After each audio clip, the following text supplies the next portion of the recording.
OurCityCast, the Manchester City podcast. Hello and welcome to the third episode of OurCityCast, where we're discussing the latest news and views on Manchester City. Today I'm once again joined by fellow admin Matt. Hello. And unfortunately today Tom is not available to be with us today, but we have another big blue in the form of at Disguised Playoffs Josh. Hello. Today we're going to be discussing various topics such as reviewing the Arsenal pre-season friendly, preview of the Newcastle fixture in the Premier League, and some other topics such as transfer rumours. So, Matt, what's your take on the Arsenal game? It's not supposed to be taken too seriously. I mean, we were quite good on the attack, but we weren't clinical, were we? And yeah, the defence was very open, but I'm going to take company's word for it on the fact that they were tired. They've done a lot of travelling in pre-season. Yeah. So just getting back to Manchester and then just do the business against Newcastle, because that's what matters. Yeah. Josh, what's your take on the Arsenal game? Yeah, I second what Matt said. Arsenal had a few extra days rest. I mean, City Players was at that City Live event on the Thursday. They didn't travel until following morning. So, it's only pre-season friendly, so it's not of too much importance. Still good preparation for him going into the season. Yeah. But in my view, I don't think the result was too important and too significant. But I do still think that they are ready to go into the season. And what company said, I think it is right. That they've done a lot of travelling. Going to various different destinations and, Hong Kong and to South Africa as well as Munich. So, it's understandable that they weren't at top form, but, I'm sure they'll be saving that for the season ahead. Yeah, like you both said, it's a matter of fatigue really and travelling, like you said, and the result doesn't really matter, but the way we played in that game was a good game for the team, getting some fitness back in there. Some players like Fernandinho looking very good in the pre-season. What's your take on Fernandinho, Matt? Do you think he'll be playing every game, or do you think Yaya Toure will be sort of dropping in and out? No, I think he'll play most games. I think I think De Jong was a major part what we lacked last season, and I think he's De Jong Mark too. Should we call him that? It's similar sort of playing style, but maybe has a bit more of an attacking threat than De Jong does. So I think he's going to be really good this season. He's got competition as well to get into the Brazil World Cup, so he's gonna play really well for us, I think. Yeah, Josh, you said that the defence looked a bit open. I mean, it did look a bit slightly poor in the Arsenal game, but then players like Silva, Negredo, they stood out against Arsenal. Negredo, an exceptional game, I thought. Yeah, going forward we look quite good. It's just at times you looked a bit shaky at the back, but it's understandable. Still, players are still adapting to Pellegrini's way of thinking. Yeah. Obviously, it's going to be a different sort of defensive system to what Mancini employed. So it's first pre-season under Pellegrini. You always expect them not to be at the best at the back, but going forward, I thought we looked really good, which is always promising and pleasing to see. So defensively we didn't look too good. Admittedly, we didn't have our best back line out, especially with Nastasic injured. But it's nothing to take too seriously. Yeah. I'm sure they'll improve as the season goes on. Yeah. So that's the Arsenal sort of review, and then we're going to move on now to the Newcastle game, which is coming up on Monday, the first game of the new season. Mark, what do you think? What are your predictions for that game? Do you think we're going to win, or what do you think we can take out of the Arsenal game for that match? The Newcastle game on Monday. Yeah. Oh, I think we're going to win it. I mean, Newcastle, they were pretty poor last year, weren't they? I mean, if we don't beat them, then I can't really see us doing anything in the league. Yeah. I think if we put what'll be our strongest defence out with Lescott, I think then we'll beat Newcastle, and hopefully beat them quite comfortably, and then get kick started for the season sort of thing in that game. Yeah.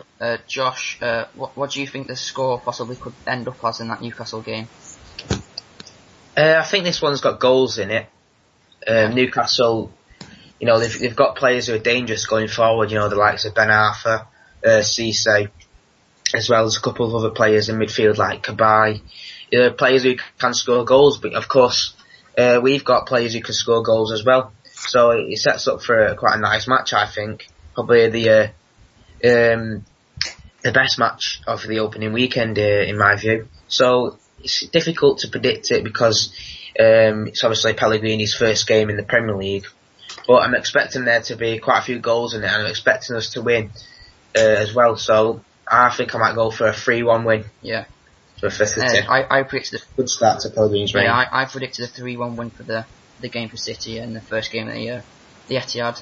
I mean, you've mentioned that they have players like Cabai and Ben Arthur there. I mean, they have also signed Loic Remy from QPR on a season-long loan deal. Yeah. He's injured for the first game, so that's some kind of advantage, if you want to call it that, for the first game. I mean, they still have players up front, such as Cisse, like you said, Gouffron, who still got to settle into that Newcastle side. But yeah, Newcastle had had a fairly decent pre-season, so possibly depending on Alan Pardew how sort of gels that squad together and seeing if he can get a result out of the first game. Yeah, I mean they'll be up for it.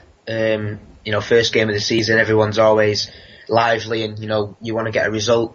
Well, our home form over the past few seasons, as you know, has been really good, and I'm sure we'll continue that this season, starting with, of course, the first game of the season. Yeah. So now we're going to move on to the sort of transfer news sort of roundup. You both mentioned the sort of shakiness at the back in the pre-season. A couple of defenders have been linked to new defenders that have come in. Dimitrilis from Atletico Madrid. Matt, what's your thoughts on that? It'd be a really good signing, wouldn't he? Now it looks like Pepe's gone. Well, not gone. He's going to stay at Real Madrid. So yeah, I think we do need to sign another centre back. Due to losing Colo, and I don't think Garcia's good enough there. And Beata as well, not. Oh yeah, you got good old Bedrick, but Lescott's. I've not been really impressed with Lescott in pre-season. He looks like he's slowed up a lot, and so I think we do need a new centre back just for the cover, really. Even Josh, any other defenders you'd like to see come in to sort of make cover, maybe some Champions League experience?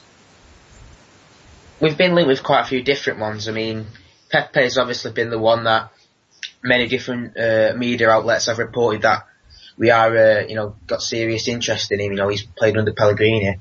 Papadopoulos from Schalke, he's been linked as well. Relatively young. He's a decent player. I think he'd be a decent signing. Demichelis is a strange one. Obviously played under Pellegrini at Malaga last season, but he's recently transferred to Atletico, and he's only been out there for a month, but he's still being linked with a move away. So that's quite strange and unexpected. But I'd like to see us move for a player who's proven in the Premier League. I'd like to see us go for someone like Ashley Williams. I've been really impressed with him since he's come into the Premier League with Swansea, and I don't think he'd be too expensive. I mean, Pepe, you're looking at around 15 to 20 million, and for a player whose discipline record over the years isn't too impressive, it's a risk. But with Ashley Williams, he's played in the Premier League before, and I reckon he'd be a good acquisition. And he'd fit the bill. He'd be able to play alongside different defenders. He could play with Company or even Mestasic or even Lescott. So yeah, I'd go for Ashley Williams. It's just whether Swansea are willing to sell him and if he's available. Yeah. Got to remember he's already a City hero, kicking the ball at Van Persie last season. Oh yeah. Yeah, like you say, experience comes with age. We've been linked to some older defenders this transfer window. Pepe, Demichelis, even Cannavaro from Napoli is been linked. But yeah, Demichelis has made, I think it was about 130 appearances over his time with River Plate and Malaga under Pellegrini. So he's got obviously he knows Pellegrini well. Could he sort of adapt and fit in Manchester City, Matt?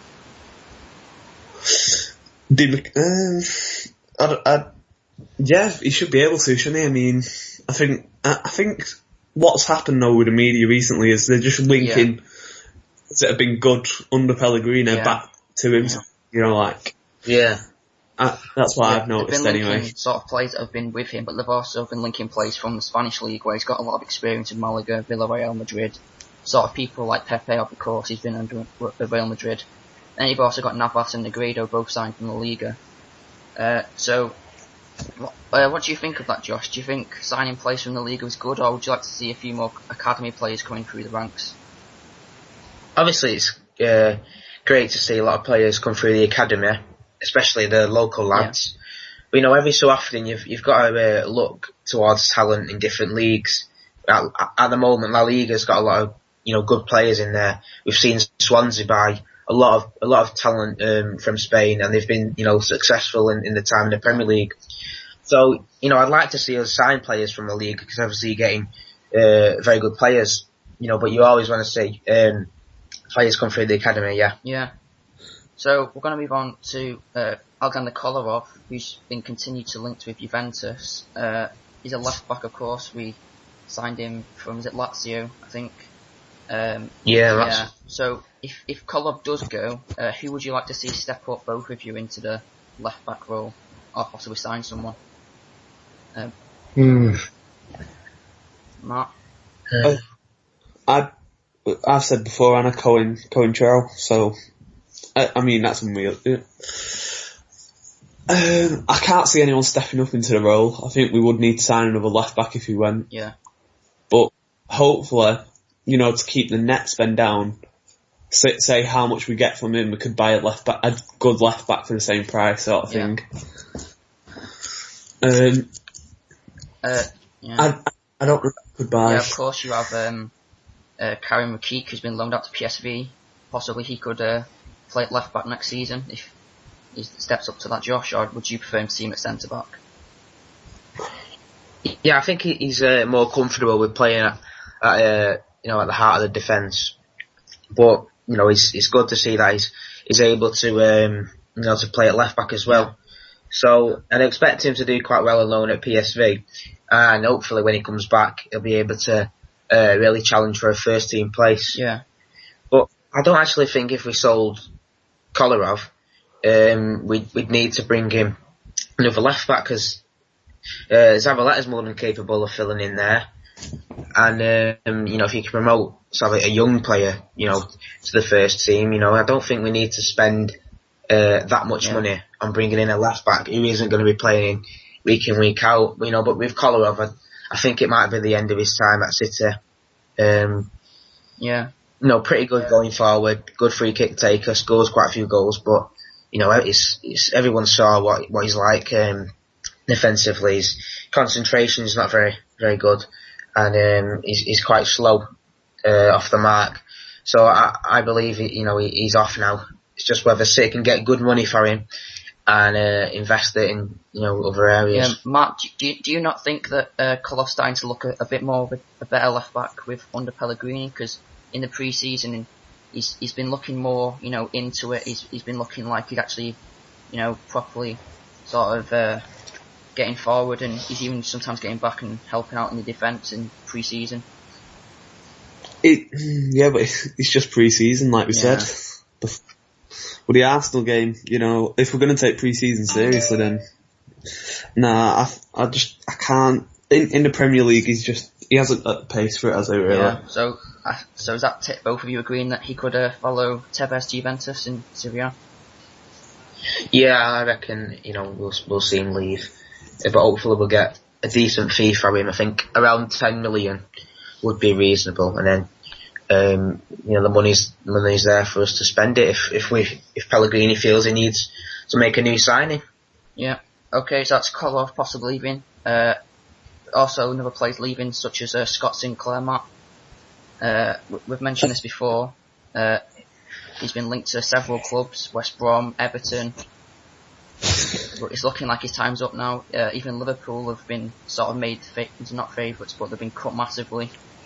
So he's looking like he's definitely going to be leaving.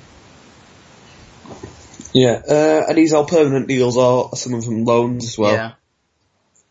But I've heard that West Brom was rejected a loan deal, so I think they're trying to look for a permanent deal.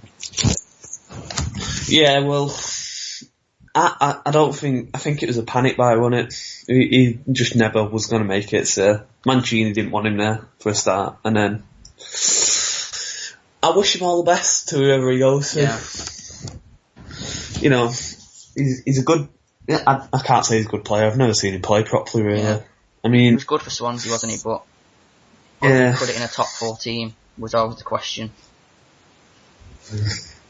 Yeah, I hope Liverpool would be a really good move for him. Whether he'd perform there, I don't know, because again, they're a big club, Liverpool still. I know they haven't been, top 4 for the past few years. They could challenge for it this year. Yeah. If Suarez stays there, I think that's going to be a big one for them. Yeah, I mean, at City, he's got people like Silva, Nasri, Jovetic who are going to be playing on that sort of left side. I mean, at Liverpool, he's also got players like Sterling and Coutinho, but do you reckon he could be able to compete with them and slot in the Liverpool side, Josh, or do you reckon he'll go somewhere like West Brom or Everton where he's got a bit less pressure? Personally, I think it'd be a better option to move to West Brom. He'd probably get more game time there. As you've said, at Liverpool, they haven't got too many wingers, but there's a lot of players they have that can play in wide roles. I mean, Aspas, who they signed from Celta Vigo, he's capable of playing on the wing as well. So if he wants to, really step up and show everyone what he's capable of again, I think West Brom would be the better move. Yeah. Yeah. So another English talent we signed, well, not an English young player we signed last season was Jack Rodwell. How do you think he's going to fit in this season, Matt? Especially with us signing Fernandinho, and we already have Yaya Toure and people like Barry and Garcia who are already playing in that sort of position. Well, I think he's better than Barry and Garcia for a start. So yeah. I think it depends on fitness. Ultimately, we've done it for him this season. This is the crunch season for him. If he can stay fit, I think there could be a bit of rotation between him and Fernandinho. But we'll see it before. He does get he gets injured very easily. So his hamstring. He had some good games last season when he was fixed, such as against Chelsea. He was sort of running the midfield. He had a very good game in that game. Norwich, he scored a brace in that game. So I just think he wasn't really favoured under Mancini, who sort of liked that Yaya Toure and Barry midfield. What do you think, Josh? Do you think Rodwell will be playing more this season under Pellegrini? We've got a lot of midfielders, especially with Fernandinho coming in. So I'd expect Fernandinho and Yaya to be the first choice. But you've got to remember that we have a lot of games this year, especially competing in the Champions League. There's going to be a lot of chopping and changing. Yeah. And, I think Rodwell will get some game time, possibly in the games against weaker Premier League sides and most of the cup games. Yeah. So they're expecting to, if he stays fit, to get a lot of game time. It's just whether he can stay fit, like Matt said, because he has a previous history of suffering injuries quite easily. So fingers crossed he can stay fit and play quite often, because I like watching him. He's a good player. That's sort of been the problem with John Guidetti as well. He's another good young player, but his injury record sort of kept him down a bit. But obviously Pellegrini liked him. He wanted to sign him on loan at Malaga at one point. So do any of you think that he'll be competing or loaned out, especially with Negredo, Jovetic coming in, and then you've also got Aguero and Dzeko there as well? I'm going to go loan, and I think maybe, this is my view anyway, that loan, sell Dzeko, and then he could make the move up then. That's what I think. Yeah. Season, because if Dzeko doesn't perform well this season, but loan out definitely to a Premier League side like Everton or West Brom. Yeah. Josh? What do you think Guidetti will do? Do you think he'll be loaned out? He still said he's only 2 months away from being back to full fitness, and obviously the transfer window closes quite soon. So I'm not too sure whether clubs would want to take a punt on him if he isn't at full fitness. So maybe we might see him play a lot in the reserves. Then maybe in January he might end up going on loan, and then he'll hopefully be prepared for the next season. But he's very talented, and it's a shame he's had that that bad injury, and hopefully he gets by it, and he does well on loan. And like Matt said, I'd like to see him give it a go in the Premier League, because he played quite well with under at Feyenoord.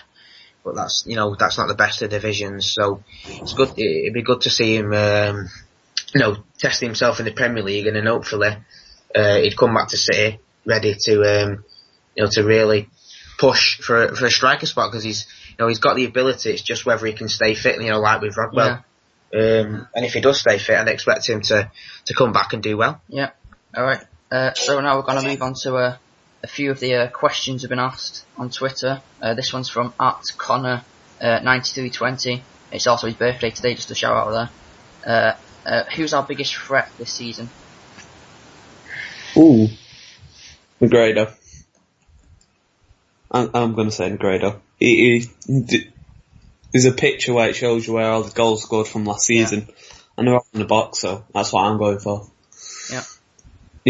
Josh, you... Does he mean like threat for challenging us, or that first? I think we'll answer both questions. I think we'll answer the first one in terms of who's our biggest threat and like the best striker. Well, for us, I think the most threatening player and dangerous player we have is Navas. Yeah. He's the sort of player we've lacked over the last few seasons, and now we've finally got a player who knows how to beat a man. He's ridiculously fast, and he's got good delivery as well. So I'm expecting him this season to really cause problems for defences and provide good service for our strikers. And then probably the real threat for us for the title is without a doubt Chelsea. Yeah. Mourinho coming back. They've bought some good players as well, and obviously they got Lukaku returning from loan. So they're probably and still them players who are going to build on what was a good season for them last campaign. So I'm expecting them to really challenge us for the title, and hopefully we'll be the ones that come out on top come May. Yeah, Chelsea for the title as well from me. They have a lot of quality in the side, don't they? You got people like Hazard, Mata, Oscar, Lukaku, and they brought in people like Schürrle, who obviously I've not seen much of personally, but from what I've seen and read and heard, he looks an exceptional sort of young player. Yeah, they got a lot of squad depth as well. We've got good squad depth, to be honest, but theirs is probably equally as good. We've got players to cover for most positions, and they're probably in a similar position to what we are, especially with a new manager coming in. I know he's been at Chelsea before, but a lot of things have changed since then. So yeah, they're definitely going to be our rivals, and hopefully, like I said before, we'll relish the challenge that they have and that they're giving us, and we can win that title back. Yeah. And if United don't improve, I can't see them finishing anywhere near it. Yeah, they look like they're falling behind. Yeah. All right. Another question here is from @official Luke. It's who was the best player in pre-season in your opinion? Ooh. I don't know. I'm a bit. I'm going Dzeko or Fernandinho. Yeah. Dzeko scored a lot of goals in pre-season. He looked good, but Fernandinho's been really impressive, hasn't he, in the defensive midfielder. I can't pick between them two. I both think they're really good. Yeah, I think I'm sort of leaning towards Fernandinho. I mean, he's been everywhere, all over the pitch. He's helping out in defence, attack, everywhere. He's shown he definitely wants to be in this side. Obviously, he wanted to move here. at the beginning of the transfer window. He pushed his move through from Shakhtar, and obviously he's going to try and fight for his place because obviously he wants to be in this team, playing Champions League football, and he wants to get into that Brazil squad for the World Cup. So I think I'm going to have to go for Fernandinho. For me, Dzeko and Fernandinho have been really good in pre-season. But I think Milner's had a good pre-season as well. Got a few assists. He scored a good goal against Amazulu at the start of our pre-season tour. So I've been really impressed with him. Obviously, Navas has come in, and he's a more modern winger, if you like. Likes to go past players. Yeah. Milner's works really hard for the team, but obviously he doesn't have the attacking mind as much as Navas does. But especially after a good pre-season, I'm expecting him to give Pellegrini a selection headache. So I've been really impressed with him, and I also think that Kompany's done quite well in certain games, particularly the Bayern game. I thought he was absolutely superb in that game, which is always good to see. He didn't have the best of seasons last term, but he's had a decent pre-season. Now hopefully he can continue some of that form into this season. We've had quite a few players who've done well. Some haven't been too impressive, but hopefully the ones who have had a good pre-season can build on that in the season, and the ones who haven't can turn that around in the season, where it matters. Yeah, Matt, because Josh mentioned there that about Milner, he's had a good pre-season. I mean, he's very versatile, he can play pretty much anywhere in the midfield, but he's still looking like short spaces under Pellegrini to sort of fit in anywhere in the midfield. I don't know. I see him as a backup.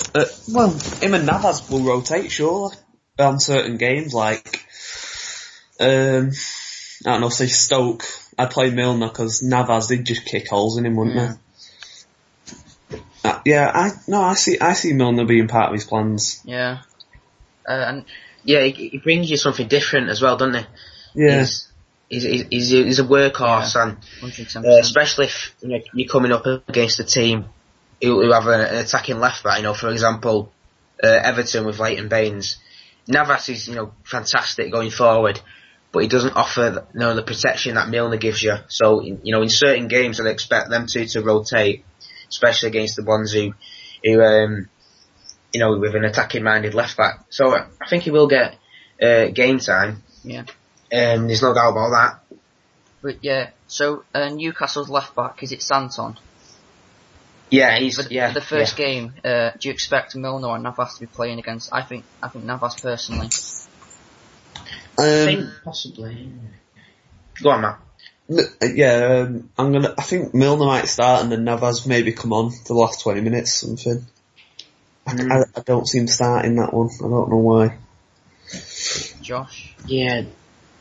I'd like to see Navas start. So the home fans, can see, what he brings to the side, because he's an exciting player, really good to watch. But Milner's probably had the better of pre-seasons purely because he's been with the squad for a longer period of time, and maybe for the first game, Pellegrini might just play it safe, start Milner, and then, like Matt said, probably bring Navas on for for maybe 20-30 minutes just to give him some time on the pitch and let him show what he can do. That bit of pacing. Difficult one to say, but I'd like to see Navas start, but I'd expect Milner to be given the nod just for this one. Alright, so to wrap things up, I'd just like to ask for your final score and line-up predictions for the Newcastle game. Mark? Score. I'm going to go 3-1 City. Yeah. And then I'm going to say Hart, Zabo. I can't see Mika starting, although I would want him to. I think Mika will start a lot throughout the season though. Hart, Zabo, Company, Lescott, Cliche, Yaya, Fernandinho, Milner, I'm not sure. Then Silva, Nasri Negredo. Yeah. Maybe something like that. Yeah. Josh, what would your sort of lineup be and score predictions? I think we'll possibly go for sort of a 4-3-3, which will sort of change into a 4-2-3-1. Yeah. Throughout the game. Probably Hart in net. Yeah. Zaba right back. With Nastasic injured, probably Company and Lescott centre half. Kevin. Clichy left back. Fernandinho and Yaya as a pair in midfield. Silva, I reckon, may just play more advanced, just in in sort of the number 10 role. With Milner on the right, and I'd like to see Jovetic on the left. I think he'd be good there, and then I'm expecting Dzeko to spearhead our attack. Though I do think we'll make a few changes as the game goes on, so different players can get game time, and possibly get a few goals on the debut. Yeah, I think I'm going to go with the lineup as Hart in goal, Zabaleta at right back, Company and Lescott and Clichy, as you've both said, and then Torre and Fernandinho as the sort of holding pairing, with sort of Fernandinho allowing to roam forward. And then my midfields are going to be a bit different. I'm going to go for Navas on the right hand side, David Silva behind the striker, and then I'd like to see sort of Aguero on the left. He's not had much of a pre-season, obviously. He's been out injured with a knee injury, but possibly I think he could start, and then if needs be, he can always come off with people like Nasri. And then up front, I'm gonna say Negredo, just for the simple fact that I think Negredo is sort of more tailored to this game, getting in behind the centre backs, with Navas on the wing, sort of getting behind Santon and getting dangerous balls into the box, and of course you've got Aguero and Silva, who can also provide Torre and Fernandinho holding cover for people like Gouffran, possibly that could be playing, Gouffran, Kabay, Benar, for people that are roaming forward. Yeah, it's a good thing to see that it's difficult to predict our lineup, because we have so many options all over the pitch. It's going to be a long season, and there's always going to be a few ups and downs, but it's always good to have a selection a day for Pellegrini, and to have so many players who can play in different roles and different positions. It's always a good thing to have, especially for a team who, we want to, win trophies. Ultimately, that is our aim this season. If you want to win trophies and win titles, then you've got to have a squad capable of playing in different roles as the season goes on. Got strength in depth. I think I've worked out that you can actually have a really sort of quality player from each position, and you can have two completely separate starting 11s. So that's always good to see that you've got that depth that you can interchange. And obviously with Pellegrini coming in, that he's a good man manager. The players are all looking happy, sort of interacting well. I mean, people like Dzeko have come out and said sort of Jovetic is linked as fitting well. Same with people like Navas and Negredo. They seem to have fit in just straight away under Pellegrini, which wasn't the case under Mancini. He had to have that initial season to sort of gel the squad before we was even getting to the top four. So I think that depth is very good for competing for on all fronts. Yeah, definitely. Alright, so thanks for listening to this episode of OurCityCast, and as always, have fun and support City.